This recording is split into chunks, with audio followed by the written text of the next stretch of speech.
Bienvenue sur le plateau de Parole d'élu. Nous recevons aujourd'hui le député de la 4e circonscription, celle de la Plaine, 4e circonscription des Vosges. Évidemment, Jean-Jacques Gauthier, bonjour. Bonjour. Merci d'avoir accepté notre invitation. Un mot rapide sur votre engagement politique, à droite depuis toujours. Ça, on n'a aucun risque de se tromper. Comment il est né? Est-ce que c'est le fruit d'une filiation? Est-ce que c'est le fruit d'une réflexion?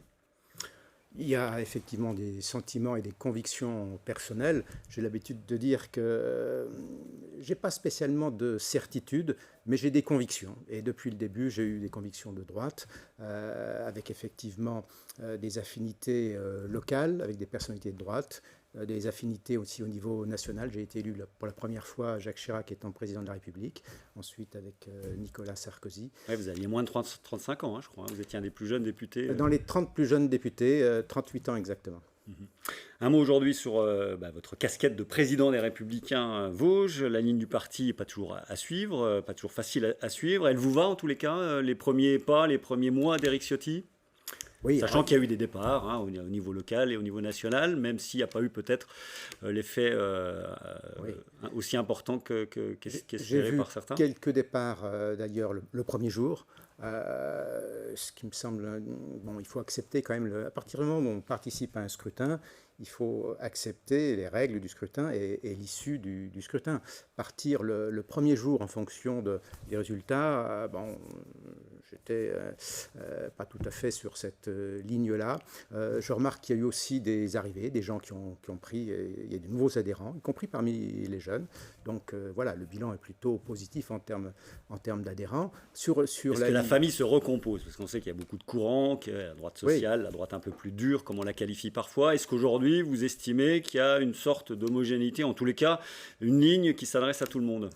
Au groupe Les Républicains à l'Assemblée nationale, il y a toujours eu une règle, c'est qu'il y a la liberté de vote, et heureusement. D'abord, moi je ne suis pas favorable en tant que médecin au clonage.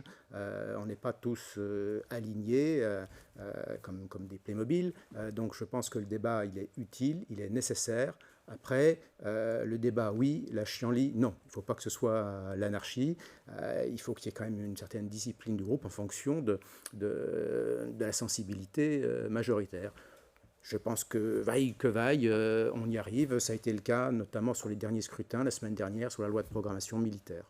Alors la longue séquence de la réforme des retraites est en train de se refermer, ça n'a échappé à personne. Quel regard, quel bilan vous faites, vous? Là encore, vous parliez de liberté de vote, elle a pu s'exprimer à cette occasion-là.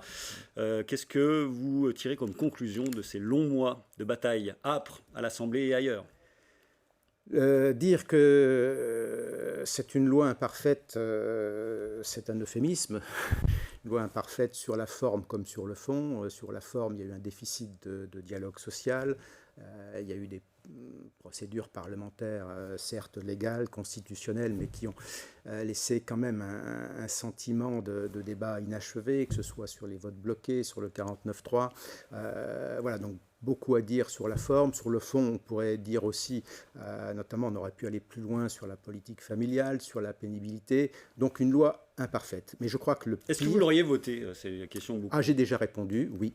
Tout à fait. Parce que le pire, ça aurait été l'absence de loi, le statu quo. Pour des raisons d'abord démographiques, puisqu'on a un système par répartition et on souhaite garder ce système par répartition. Donc le ratio retraité-actif est de plus en plus défavorable. Donc ne serait-ce que pour ces considérations démographiques, la réforme des retraites était nécessaire, la mesure d'âge était nécessaire. Je le dis clairement. Je remarque aussi que tous les pays européens, je dis bien tous, ont effectué cette réforme plus tôt que nous et de façon souvent plus dure. Donc, même si aujourd'hui, encore aujourd'hui, 4 travailleurs sur 5 restent hostiles à cette mesure d'âge notamment et à la loi en général. Donc ça a été compliqué évidemment de revenir dans sa circonscription pour vous comme pour d'autres puisque vous étiez... Ça aurait été plus facile effectivement, mais je remarque souvent que les frondeurs vont dans le sens des sondages. Est-ce que c'est le rôle de l'élu? Je n'en suis pas persuadé. La proportion est forte quand même. Là, oui, on est quand même... Tout à fait. Moi, en mon âme et conscience, vous savez, sans réforme, je prends un exemple, un fonctionnaire, fonction publique territoriale catégorie C, Sans réforme, à 62 ans, sa pension, elle sera inférieure au seuil de pauvreté. Si on ne fait rien, c'est mathématique. Il y a 10 milliards à trouver pour 2027, 20 milliards pour 2032. Alors, qui paye? Qui paye? Les actifs, les retraités, les entreprises, voilà, sinon c'est de la magie. Encore une fois, ces questions ont été posées dans tous les pays européens. Tous les pays européens ont augmenté la durée de cotisation pour essayer de maintenir le pouvoir d'achat et le niveau des pensions. Il semblait exclu de baisser le niveau des pensions. Le but, c'est plutôt de revaloriser notamment les plus petites retraites. Voilà, on a fermé cette porte-là. Avant de parler des autres sujets d'actu qui sont nombreux, un mot sur les indemnités perçues par les députés.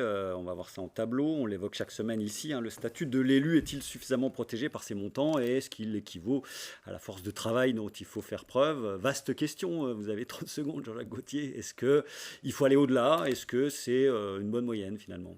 On en est à 5 841 euros net avec Oui. voilà, 7 000. Pour faire partie de l'Assemblée parlementaire franco-allemande, les députés du Bundestag, c'est plus de 10 000. C'est presque le double. Oui. Voilà. Donc, je pense que ces indemnités parlementaires, elles sont nécessaires d'abord parce que ça donne une indépendance aux parlementaires. Ensuite, c'est une question d'égalité parce que si ce n'était pas le cas, on n'aurait que des gens très fortunés qui pourraient s'investir au Parlement et les gens avec moins de ressources personnelles seraient dépourvus. Donc, facteur d'égalité, facteur d'indépendance.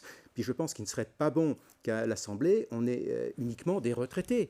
Il faut aussi des actifs. Donc, pour que les actifs puissent siéger, eh bien, ils vont plus travailler, soit ils vont travailler beaucoup moins. Donc, c'est pour ça que ce n'est pas une rémunération, ce n'est pas un salaire, c'est une indemnité qui compense effectivement la perte de rémunération. Allez, il nous reste 6 bonnes minutes. On va accélérer sur les sujets d'actualité à voir avec vous. Il y en a beaucoup. Le premier, c'est le plan social chez Nestlé à Vittel-Contrex, que vous suivez de près, évidemment. 170 fermetures de postes annoncées. Ça le coup. Est-ce que la présence du minéralier sur le territoire est en jeu, clairement, aujourd'hui, ou est-ce que c'est une nouvelle dégradation qui ne contrevient pas à cet état de fait?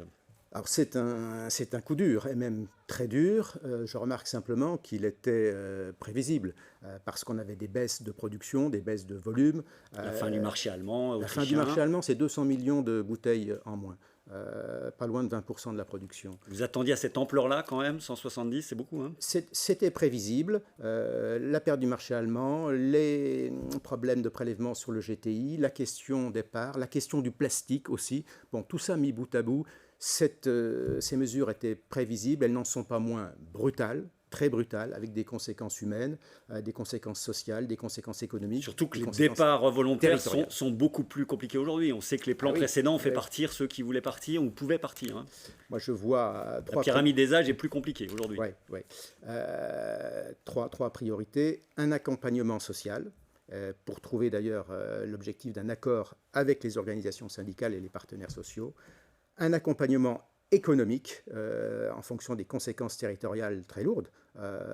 Pour une ville comme Vittel, c'est une traduction concrète sur le budget avec la baisse de la surtaxe sur l'eau minérale. Et puis, troisième objectif, c'est pérenniser le site, évidemment. Autre point chaud, c'est l'hôpital. Le Chauve a des difficultés à trouver du personnel avec la loi Rist pour les urgences. On a vu aujourd'hui que ça pouvait peut-être retrouver un rythme quasiment normal dans les semaines qui viennent. En tous les cas, l'inquiétude demeure. Comment est-ce qu'on peut rendre attractif des sites hospitaliers comme celui-là ? Alors ça va mieux, la situation s'améliore. On va repréciser qu'on fermait les nuits, les week-ends, les jours fériés. Hein. Oui. Il y avait un double contexte, un contexte national avec la loi RIS que vous avez rappelé, et puis un contexte local. Donc il y a eu une double réaction, une réaction nationale avec des interventions auprès des ministres, et notamment de François Braun, et puis une réaction locale avec une manifestation importante comme on en avait rarement vu sur Vittel. Tout cela était légitime, compréhensible et je dirais même nécessaire parce qu'il y avait une ligne rouge qui avait été franchie et qui était inacceptable. Donc, sur le principe, tout le monde est d'accord, mais comment on fait? On la voit, cette manifestation, vous aviez pris la parole d'ailleurs. Aujourd'hui, justement, cette double mobilisation à la fois locale et nationale a porté quand même ses fruits puisque la situation s'améliore de façon très nette. Donc les intérimaires qui venaient auparavant reviennent, d'après ce qu'on a compris. Oui, je crois que le pire des turbulences est derrière nous, en tout cas je l'espère. Je me réjouis d'ailleurs aussi d'un nouvel état d'esprit qui vise vraiment à se donner les moyens de rechercher le maximum de praticiens avec une validation de l'ARS.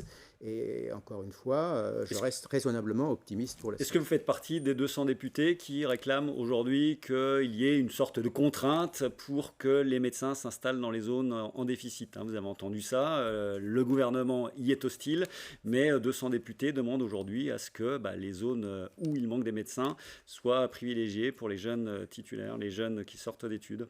À mon avis, c'est difficile de répartir la pénurie. La priorité, c'est quand même d'augmenter la formation. Il faut facilement former 20% de personnes en plus. Mais ça prend 10 ans, on le sait. Donc, oui, mais pas d'ailleurs uniquement des médecins, des infirmiers, professionnels de santé au sens large. Qui est une obligation sur un temps limité, oui. Je l'avais d'ailleurs dit pendant la campagne présidentielle, sur un an, on pourrait très bien injecter 4000 personnes dans les territoires ruraux déficitaires. Mais pas pour l'installation. Mais pas de façon définitive pour toute la carrière, sinon je pense que le remède serait pire que le mal, ce qu'on a un peu touché du doigt avec la loi Rist. Allez, on finit avec le gros dossier du moment pour ce qui vous concerne, en votre qualité de parlementaire. C'est ce rapport sur l'audiovisuel public présenté mercredi avec votre collègue Renaissance de la Loire, Quentin Bataillon. Quel levier? Vous parlez, je vous ai lu, de révolution nécessaire pour sauver la spécificité de l'audiovisuel public. Donc, en un mot, plus de programmes parrainés après 20h30, mais il faut compenser ces 120 millions d'euros de pertes. Oui, alors il n'y a pas que ça. D'abord, sur ce type de travail, je pense que c'est vraiment... Des centaines d'heures passées. Oui, le vrai travail parlementaire, quand on va au fond des choses, c'est plus de 200 personnes auditionnées. Tous les présidents de chaînes, évidemment de France Télévisions, mais TF1, M6, Canal+, un déplacement à la BBC aussi à Londres, pour traiter ce sujet d'importance. Vous connaissez l'importance de l'audiovisuel, Jean-François. Vous avez vu qu'il a considérablement été modifié ces dernières années, des nouveaux opérateurs, des nouveaux usages. Alors aujourd'hui, les Français, ils sont à la fois attachés à l'audiovisuel public, on a à peu près 30% d'audience en radio comme en télé, mais on voit aussi une certaine méfiance, notamment vis-à-vis de l'information, au niveau des médias au sens large, notamment, entre autres, les médias sur les réseaux sociaux. Moi, je crois qu'il y a vraiment un rôle central de l'audiovisuel. Il y a un enjeu démocratique, tout simplement. À une époque où il y a des fake news, des manipulations de l'information. Contre, évidemment, le démantèlement prôné notamment par le Rassemblement national ça n'a pas de sens. Qui souhaiterait remettre dans la sphère privée. Et en plus, le Rassemblement national qui veut soutenir la culture française, si c'est pour avoir que des films américains et de la pub tout le temps, ce n'est pas vraiment mon idéal de culture. Donc, enjeu démocratique, enjeu de souveraineté culturelle, parce qu'avec les plateformes étrangères, on a un risque d'uniformisation des contenus, et puis un enjeu économique, puisque l'audiovisuel public, c'est le premier financeur de la création, de la fiction française, et notamment aussi pour les droits d'auteur. Donc il faut légiférer sur la publicité, moins de pub sur le service public, il faut assurer un financement, parce que si on ne fait rien, fin 2024, il n'y a plus rien depuis la suppression de la... Chaque euro sera remplacé. Ah oui, c'est l'objectif en taxant notamment les services numériques, les géants du streaming, Google, Amazon. Les GAFAM, comme on dit. Oui. Les GAFAM, Apple, on fera pleurer personne là-dessus. Je pense qu'il y a une vraie marge de manœuvre. Là où il y a plus de pubs numériques pour compenser, là on veut en mettre un peu moins sur le service public. Toute dernière question sur le nucléaire, en 30 secondes, désolé. Donc on est concerné évidemment sur votre territoire avec Bure qui est à vol d'oiseau, très proche de ce site. On va rappeler 85 000 mètres cubes enfouis à 500 mètres sous terre à partir de 2035, 270 km de galeries. Vos alternatives nucléaires, vous avez demandé une audience, vous ne les avez pas reçues. C'est partie remise ou c'est vraiment... comment vous situez-vous par rapport à ce projet ? D'abord, sur la forme. Moi, je veux bien recevoir tout le monde à partir du moment où on se comporte correctement. Il n'y a pas de souci là-dessus. Je dirais que pour ce qui est de ce sujet de Bure, la décision de construire Bure, ça date de 1997. M. Jospin, Premier ministre, Mme Voynet, ministre de l'Environnement, et d'ailleurs M. Franqueville, député, entre parenthèses. Donc, 1997. Près de 30 ans après, on ne va pas refaire le match aujourd'hui. Et quand j'entends des personnes qui disent qu'il faut supprimer Bure, donc sous-entendu aussi le nucléaire, On dit non au gaz russe, on dit non au pétrole, on dit non au charbon. L'éolienne, c'est moins de 10% de l'électricité en France. Voilà, c'est pas sérieux. Donc ce dossier a été tranché depuis 1997. Moi, je suis favorable parce que certes, on développe l'énergie renouvelable, les énergies renouvelables, mais qu'on maintienne un outil nucléaire fort pour la France, tant au civil qu'au militaire. Jean-Jacques Gaultier, le député de la 4e circonscription, était notre invité. Merci à vous. On se retrouve, nous, la semaine prochaine avec un tout jeune élu, Éloine Cuny, le nouveau référent départemental de Renaissance. Merci à vous, bonne semaine.